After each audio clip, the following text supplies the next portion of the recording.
For nearly a year, Canada's benchmark interest rate has been at its highest level in 2 decades. Back in February 2022, the interest rate was at 0.25%, and then the Bank of Canada hiked it quickly, bringing it to 5% in August 2023. And the rate has stayed there ever since. That is, until Wednesday. That's when the Bank of Canada finally lowered the interest rate. Mark Rendell is a journalist in the Globe's Report on Business and has been covering Canada's central bank during this time. He's on the show to explain this rate cut and how it will affect Canadians directly. I'm Menaka Raman-Wilms, and this is The Decibel from the Globe and Mail.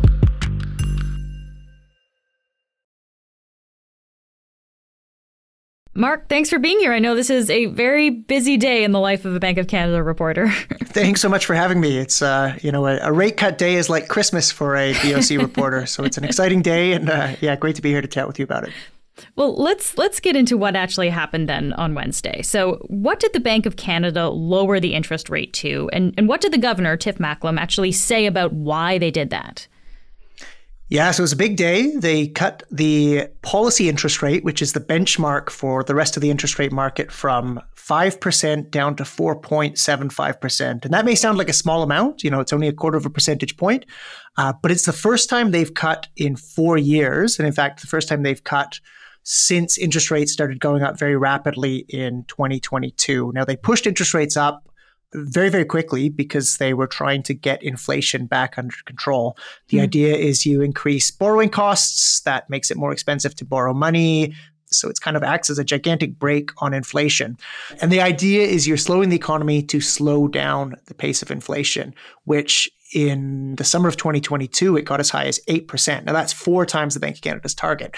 And that kind of trade-off that's always there in monetary policy between essentially hurting the economy or constraining the economy for the sake of controlling inflation, that balance or that trade-off is tilting in favor of interest rates coming down so you don't choke off the economy too much, because we're at a point where essentially they think they're on a glide path. They think they're going to get there with inflation. And so it's no longer justified to have interest rates as restrictive as possible. So a very small first step, only a quarter of a percentage point, but it starts a monetary policy easing cycle and sets up further interest rate cuts this year and going into next year.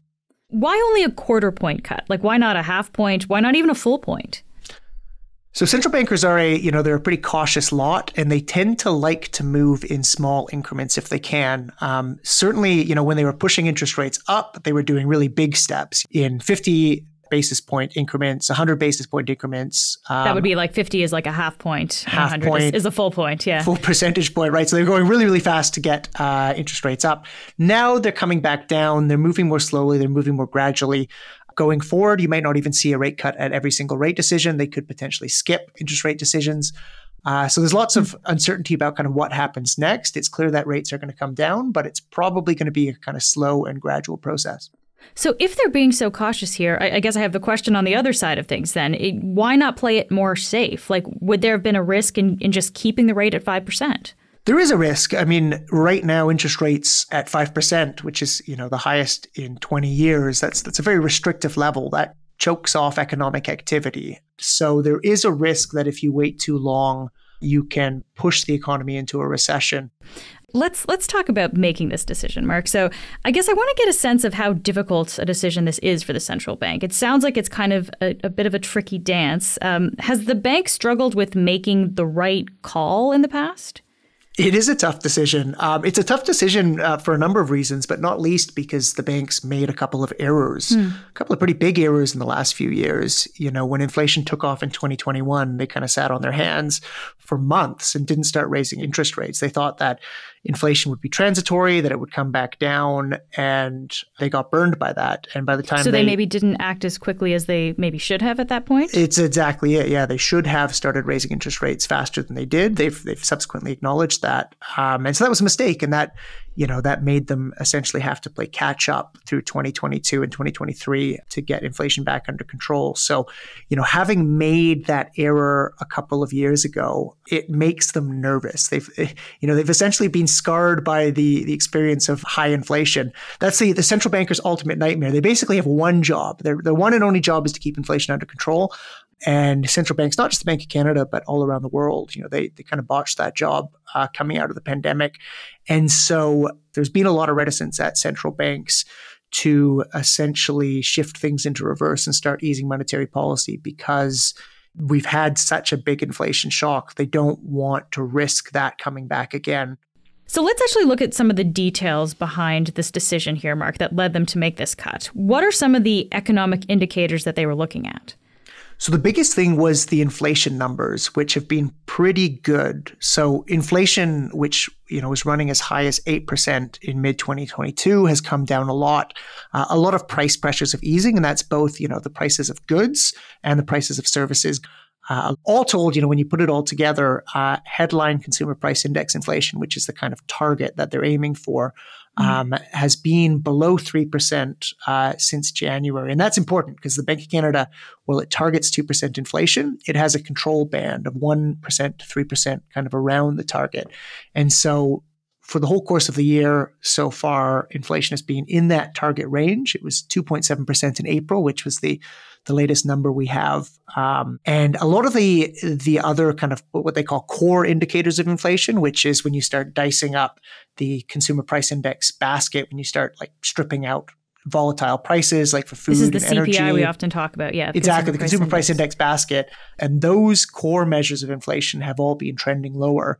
And in like a shorter 3-month kind of annualized rate are actually essentially back around 2% already. So the biggest thing that led to the cut this week was the inflation numbers. But they're also looking at, a whole range of economic indicators because, again, they want to see the economy essentially flatlining in order to keep those inflation metrics on a downward path. You could look at GDP growth. So central bankers talk about essentially if the economy is operating above potential, if the economy is running faster than potential, there's going to be upward pressure on prices. If it is running slower, there's going to be a downward pressure on prices. And for the past year, it's essentially been operating below its potential. So in tactile terms, GDP picked up a bit in the first quarter after essentially stalling last year, but it has been very, very low. The Bank of Canada also looks at labor market indicators. It's looking at the unemployment rate, it's looking at job vacancies, and it's looking at the speed with which wages are picking up. And you're seeing across a number of indicators, the labor market is cooling down a little bit. Yeah, so we talked a lot about like the tangible, quantifiable numbers here, but then it sounds like there's also this other side of things that's a little bit more intangible that actually affects their decision making. What are they considering on that front? So a big part of monetary policy is trying to control people's expectations about the future and expectations about future price increases. And that's because expectations can kind of become a self-fulfilling prophecy. If I expect prices are going to keep going up, I'm going to go to my employer and I'm going to ask for higher wages. If companies are experiencing wage pressures or if they think the costs are going to go up in other ways, they're more likely to raise prices. So part of, what the Bank of Canada is trying to do when it communicates with the public is it's trying to essentially guide inflation expectations or anchor inflation expectations one way or another. So that's, one of the reasons why you've heard Tiff Macklem, talk very tough over the last 2 years. And a lot of that has to do with trying to anchor those inflation expectations. And you are seeing, especially on the business side, if you look at business surveys, it does seem like companies expect inflationary pressures to be lower going forward. Consumers still think inflation is going to be pretty high. I mean, a lot of what informs individuals' expectations about inflation, a lot of how they form beliefs about inflation has to do with things like gasoline prices and food prices. Right. At the end of the day, what is an economy? Economy is people spending money, people saving money, people deciding, what to do. And when you're trying to control that behavior, which is essentially what monetary policy is trying to do, you can do it in a very tactile way. I can literally make it more expensive for you to borrow money to go buy a car. Or I can also convince you that, hey, maybe it's not a good time to go buy a car, right? But ultimately, the end point, what they're trying to do is influence behavior. And just remind us, when the Bank of Canada makes a decision like this, is politics a factor here? So the Bank of Canada is independent from the rest of the government. Essentially, they are delegated the power to set interest rates and control the currency. but you can bet there's a lot of interested politicians. Mark, I think the question a lot of us have is how this is going to affect us. So how much is a quarter point cut, which is what the change is? How much effect is that going to have on people's day-to-day lives? Not that much in terms of dollars and cents. A quarter percentage point is not a huge amount on your mortgage. A colleague of mine, Erica Lini, who covers personal finance, crunched some numbers ahead of the decision. She found, let's say you have a mortgage balance of about $330,000, which is, roughly the Canadian average. You have a 5-year adjustable rate mortgage. A quarter point cut is going to save you about $47 a month. Not a huge amount. Okay. If you're a new home buyer and you're looking to buy the average house and you're looking to take out a mortgage of around $700,000, if you did that before the rate cut and after the rate cut, it's about $100 a month difference. Another thing to keep in mind as well is lots of mortgage rates are fixed rate mortgages. So, you're locked into a 5-year contract or a 3-year contract. So when interest rates change, that's not going to change your interest rate until you actually renew that contract. It's less about, one single cut and the impact that's going to have. And it's more about what this week's move suggests about, where interest rates are going over the next couple of years. And so one rate cut might not be that much, but once you get 3, 4, 5, 6 rate cuts, then you're talking about real dollars. We'll be right back after this message.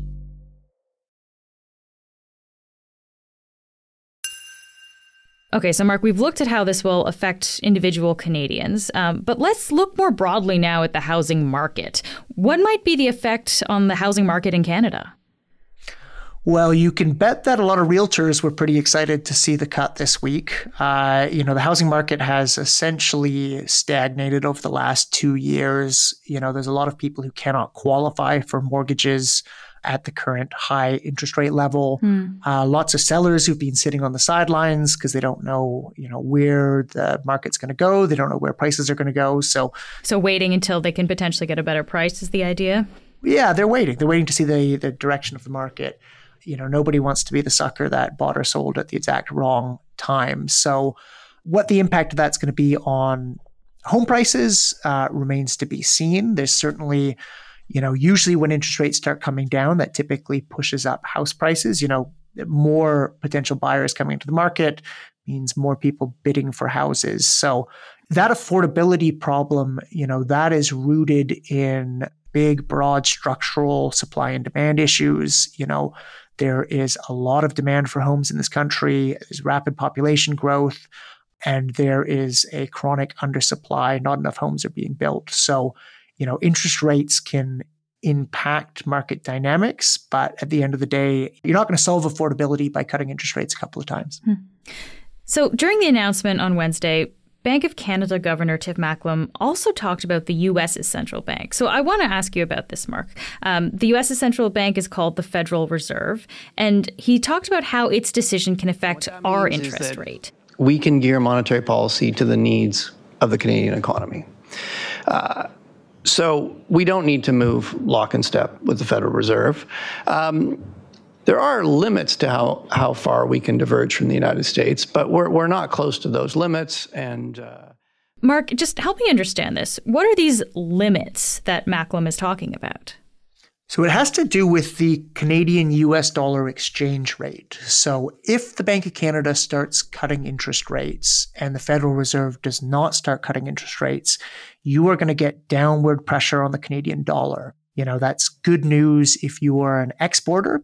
It's not good news if you're an importer. And if you start devaluing the Canadian dollar or start pushing the Canadian dollar downwards, that can push up the price of imports, and that can have an impact on inflation. So, right now there's about 0.5 percentage point after this week's cut between the Fed's interest rate and the Bank of Canada's interest rate. Yeah, we should say the Fed's at what, 5.5% right now? Yeah, it's a range of 5.25 to 5.5. They use a range, but I've seen economists argue you could get up to a full percentage point difference before you start having to really worry about the Canadian dollar dipping below 70 cents to the US dollar. Right now we're in the kind of 72, 73 cent range. So the kind of big picture background is the US economy is much stronger right now than the Canadian economy, and inflation is much more stubborn in the US than it is in Canada.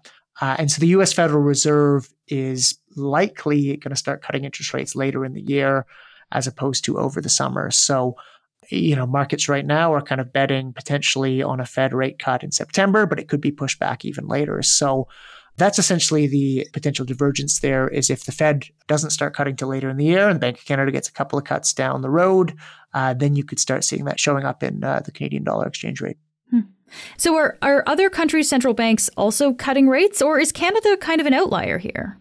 So the Bank of Canada is the first G7 central bank to start easing monetary policy. It is very likely that the European Central Bank is going to cut interest rates on Thursday. They've signaled that pretty clearly. You've had some smaller European central banks like the Swedish Riksbank and the Swiss National Bank. They have both started lowering interest rates. The Bank of England might go this summer. So the Fed is the big outlier, and that's probably going to hold off until later in the year.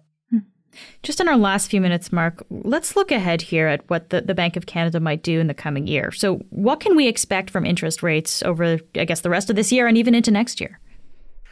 Yeah, so Tiff Macklem said interest rates are likely going to continue coming down as long as inflation keeps trending in the right direction. It is probably going to be a slow and relatively gradual process. He has been talking quite a lot in recent months, and he repeated it this week. And I want to stress this, the timing of any further cuts is going to depend on incoming data. They also shouldn't expect interest rates to fall to the levels, the very low levels seen either during the pandemic or in that decade before the pandemic, between the financial crisis and the pandemic. So we're not going to see 0.25 interest rate levels anytime soon then? Yeah, I mean, you could if there's if there's emergency, if we get to a nuclear war or another pandemic, or if a bunch of banks start collapsing, if an emergency strikes and the economy is on the brink, the Bank of Canada may very well cut rates rapidly. So that's not what the Bank of Canada expects. They expect to lower rates relatively gradually. Right now, markets are expecting 2 more rate cuts this year. Most economists have penciled in 2 more rate cuts this year as well. So that would bring the policy rate down to 4.25% by the end of the year.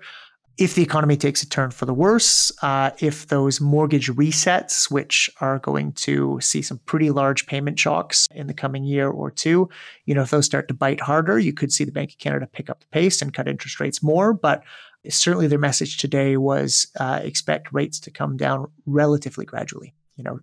Tiff Macklem in the press conference used the metaphor of landing a plane. The plane hasn't been landed yet, so we're not cheering yet. But I would say the runway's in sight, but we still need to land this.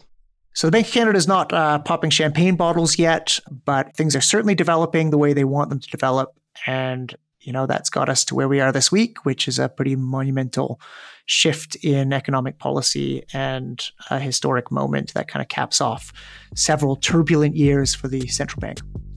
Mark, always great to talk to you. Thank you so much for being here. Thanks so much for having me on. That's it for today. I'm Menaka Raman-Wilms. Our interns are Aja Sauder and Kelsey Arnott. Our associate producer is Manjot Singh. Our producers are Madeline White, Cheryl Sutherland, and Rachel Levy-McLaughlin. David Crosby edits the show. Adrian Chung is our senior producer, and Matt Frainer is our managing editor. Thanks so much for listening, and I'll talk to you soon.